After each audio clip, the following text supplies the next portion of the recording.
नमस्कार दोस्तों, इस वीडियो में हम डिस्कस करेंगे सम ऑफ टू एरेज का सॉल्यूशन। ठीक है, तो हमें दो एरेज मिलेंगे क्वेश्चन के अंदर, उन दोनों का सम एक तीसरे एरे के अंदर स्टोर करवाना है। ठीक है, तो एरे का हर एक एलिमेंट एक डिजिट को रिप्रेजेंट करेगा।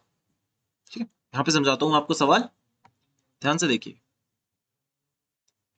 ये array 1, this is array 2। Come size का ले लेता हूँ इसको।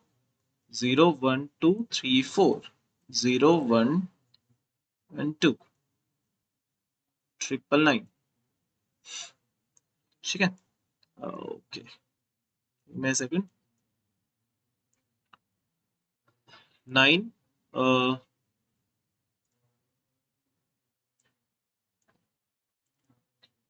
4 3 एंड 1। ठीक है, और इसके साथ ऐड किया जाए 0 1 2 9 9 4, ये ऐड मैं करवाना चाहता हूँ। फाइन, तो देखो मैं क्या करूंगा, एक आंसर नाम का एरे बनाऊंगा। कितने साइज का बनाया जाए, तो एरे 1 और एरे 2 में से जिसका साइज बड़ा होगा उतने साइज का एक आंसर का एरे बना लूंगा। ठीक है, तो यहाँ पे मेरे को स्टोर क्या करवाना था, ध्यान से सुनो। इसके आखिरी वैल्यूज का मैंने सम किया। 4 + 1 5 यहाँ पे स्टोर होगा, 9 + 3 12, 12 का 2 यहाँ पे स्टोर होगा, 1 कैरी बनेगा। 9 + 4 13 + 1 14, 14 का 4 यहाँ पे 1 कैरी। 9 + 1 10, 1 कैरी। तो फाइनली जो मेरे को प्रिंट करना है वो ये प्रिंट करना है, 10425, ये मुझे प्रिंट करवाना है। ठीक है, तो लाइए सबसे पहली चीज कि आंसर वाला एरे कितने साइज का बनाया आपने, तो ये उतने साइज का बनेगा जितना एरे 1 और एरे 2 में से जिसका साइज मैक्सिमम होगा। राइट, उसके बाद काम क्या करोगे, मुझे क्या करना था, एरे 1 के आखिरी इंडेक्स पे रखी हुई वैल्यू को ऐड करना था एरे 2 के आखिरी इंडेक्स पे रखी हुई वैल्यू से, और उसका सम स्टोर कराना था आंसर के आखिरी इंडेक्स पे। फाइन, तो देखो मैं क्या करता हूँ, 3 वेरिएबल्स रखूंगा। आई नाम का वेरिएबल एरे 1 में इंडेक्सिंग संभालेगा, जे नाम का वेरिएबल एरे 2 में इंडेक्सिंग को संभालेगा, के नाम का वेरिएबल इस आंसर वाले एरे की इंडेक्सिंग को संभालेगा। ठीक है, तो इसको किससे इनिशियलाइज करा जाए, आई को इनिशियलाइज कराता हूं मैं last index of array 1। Last index of array 1, तो लेट्स से ये n1 साइज का था, ये n2 साइज का था, और ये है लेट्स से m साइज।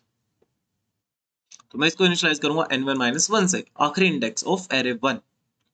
जे को इनिशियलाइज करूंगा last index of array 2, that is n2 - 1। के को इनिशियलाइज करेंगे लास्ट इंडेक्स ऑफ आंसर वाला array, that is m - 1। Fine, तो अब यार यहां से वैल्यूज उठाओ। वैल्यूज उठाने के लिए तो कितना एक काम करना पड़ेगा, एरे 1 ऑफ आई वैल्यू आ गई हमारे पास, plus array 2 of j, plus एक कैरी भी रखना पड़ेगा। ठीक है, तो मैं सम निकालूंगा, सम निकाला और यहाँ पे सम 5 ही आया। उसके बाद आई को 1 से डिक्रीज कर देंगे। ठीक है, आई को 1 से डिक्रीज करा, जे को 1 से डिक्रीज करा, और के को 1 से डिक्रीज करा। एक की कदम पीछे शिफ्ट कर दिया मैंने। फाइन, अब दोबारा से ये सम निकालो। 3 + 9 12, 12 यहाँ पे डायरेक्टली हम लिख नहीं पाएंगे क्योंकि यहाँ पे सिंगल डिजिट आनी चाहिए नंबर की। राइट, तो अब आपको याद होना चाहिए एनी बेस एडिशन। वैसे वैसे कुछ काम करेंगे, 9 + 3 12, कैरी की वैल्यू 0 थी, सम मैंने निकाल लिया, सम की वैल्यू निकल के आई 12, तो मैं क्वेश्चन और रिमाइंडर निकाल लूं। Question will be 1, remainder will be 2। Right, remainder की हेल्प से आंसर अपडेट, क्वेश्चन अगली बार के लिए कैरी बन जाएगा। फाइन, फिर आई को 1 से डिक्रीज कर दो, जे को 1 से डिक्रीज कर दो, और के को भी 1 से डिक्रीज कर दो, और दोबारा से यही काम। ठीक है, हम सम कैलकुलेट करते हैं, फिर क्वेश्चन और रिमाइंडर निकालते हैं, फिर मैं अपडेट करता हूं आंसर वाले एरे को with the help of remainder and update carry with the help of question.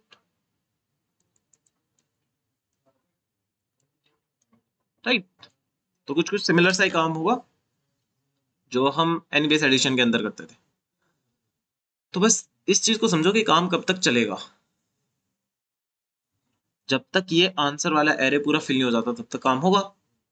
अब लास्ट में कैरी को प्रिंट करना है या नहीं करना वो भी तो डिसाइड करना है। तो देख लो एक बार पूरा, 9 + 4 13 + 1 14, 14 का 4 यहाँ पे 1 कैरी बन के जाएगा, 9 + 1 10, 0 यहाँ पे कैरी 1, अगर कैरी 1 है तो उसको भी प्रिंट करवाइएगा ताकि फाइनल आंसर आपका 10425 आए। ठीक है, तो लाइए करें इसको कोड।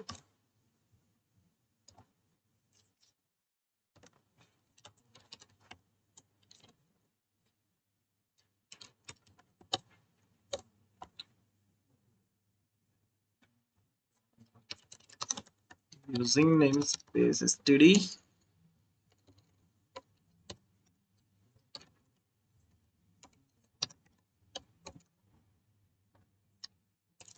और मैंने मेन से अपना कोड लिखना स्टार्ट किया। n1 और n2 दो वेरिएबल्स मेरे को चाहिए होंगे।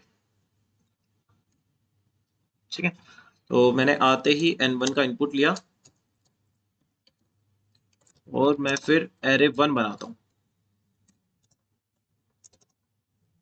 Array 1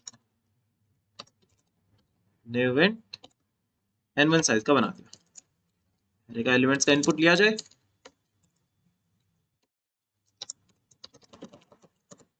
I is less than n1 and I plus plus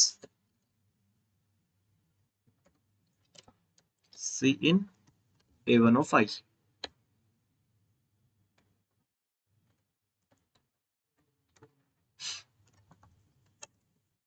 और फिर यही काम एरे 2 के लिए भी कर दो।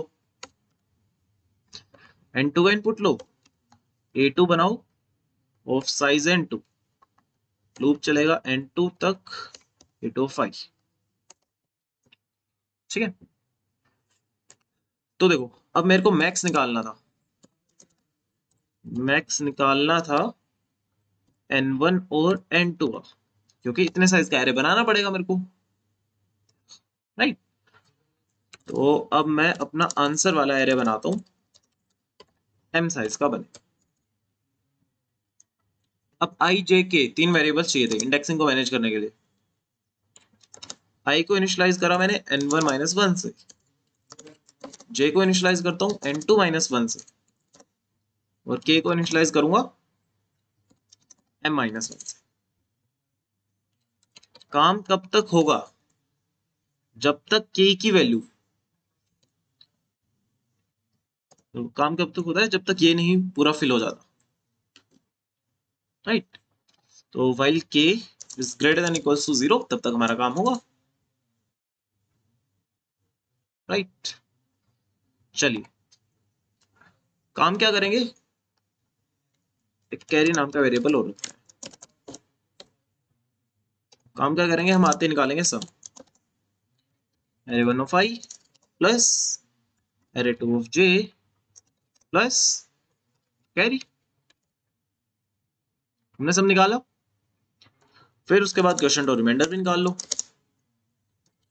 सो question will be sum by 10 and reminder will be sum modulo 10।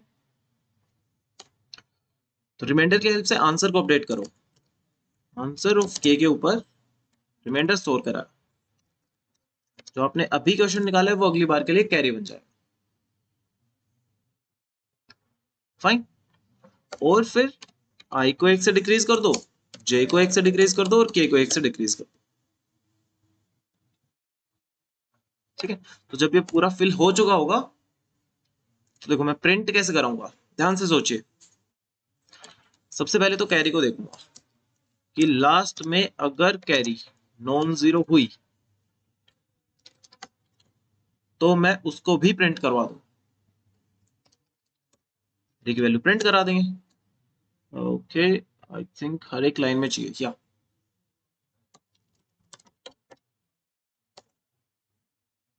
और आंसर वाले एरे के ऊपर लूप लगा के प्रिंट करवा दो।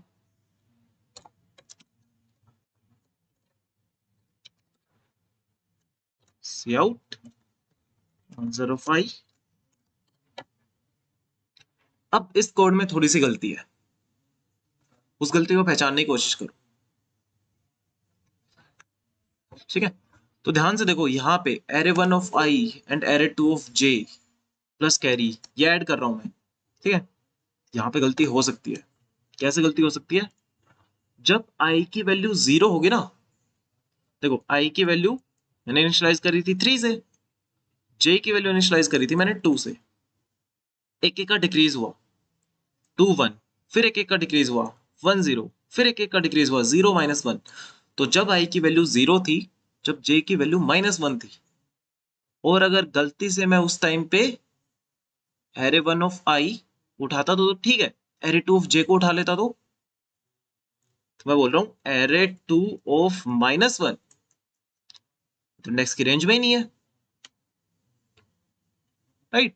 -1 तो रेंज से बाहर चला गया, नेगेटिव में थोड़े ना जा सकते हैं, इंडेक्सिंग तो 0 से स्टार्ट होती है, तो ये हो जाती गलती। तो मैं क्या करता हूं, देखो इन दोनों टर्म्स में से कहीं पे भी गलती हो सकती थी, आई भी नेगेटिव हो सकता था, जे भी नेगेटिव हो सकता था, तो इनको मैं ऐसे ही ऐड नहीं करवाऊंगा, सोच समझ के ऐड करूंगा। अगर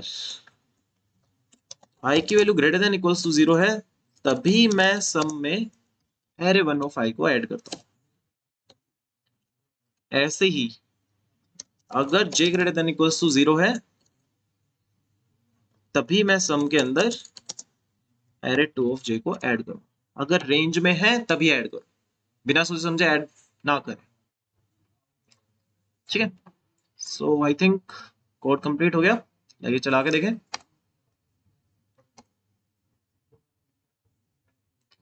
so this is working fine, let's submit it. ठीक है जी, हो गया सबमिट। उम्मीद करता हूं आपको ये सवाल समझ में आएगा। मिलते हैं अगले क्वेश्चन की video. Thank you very much.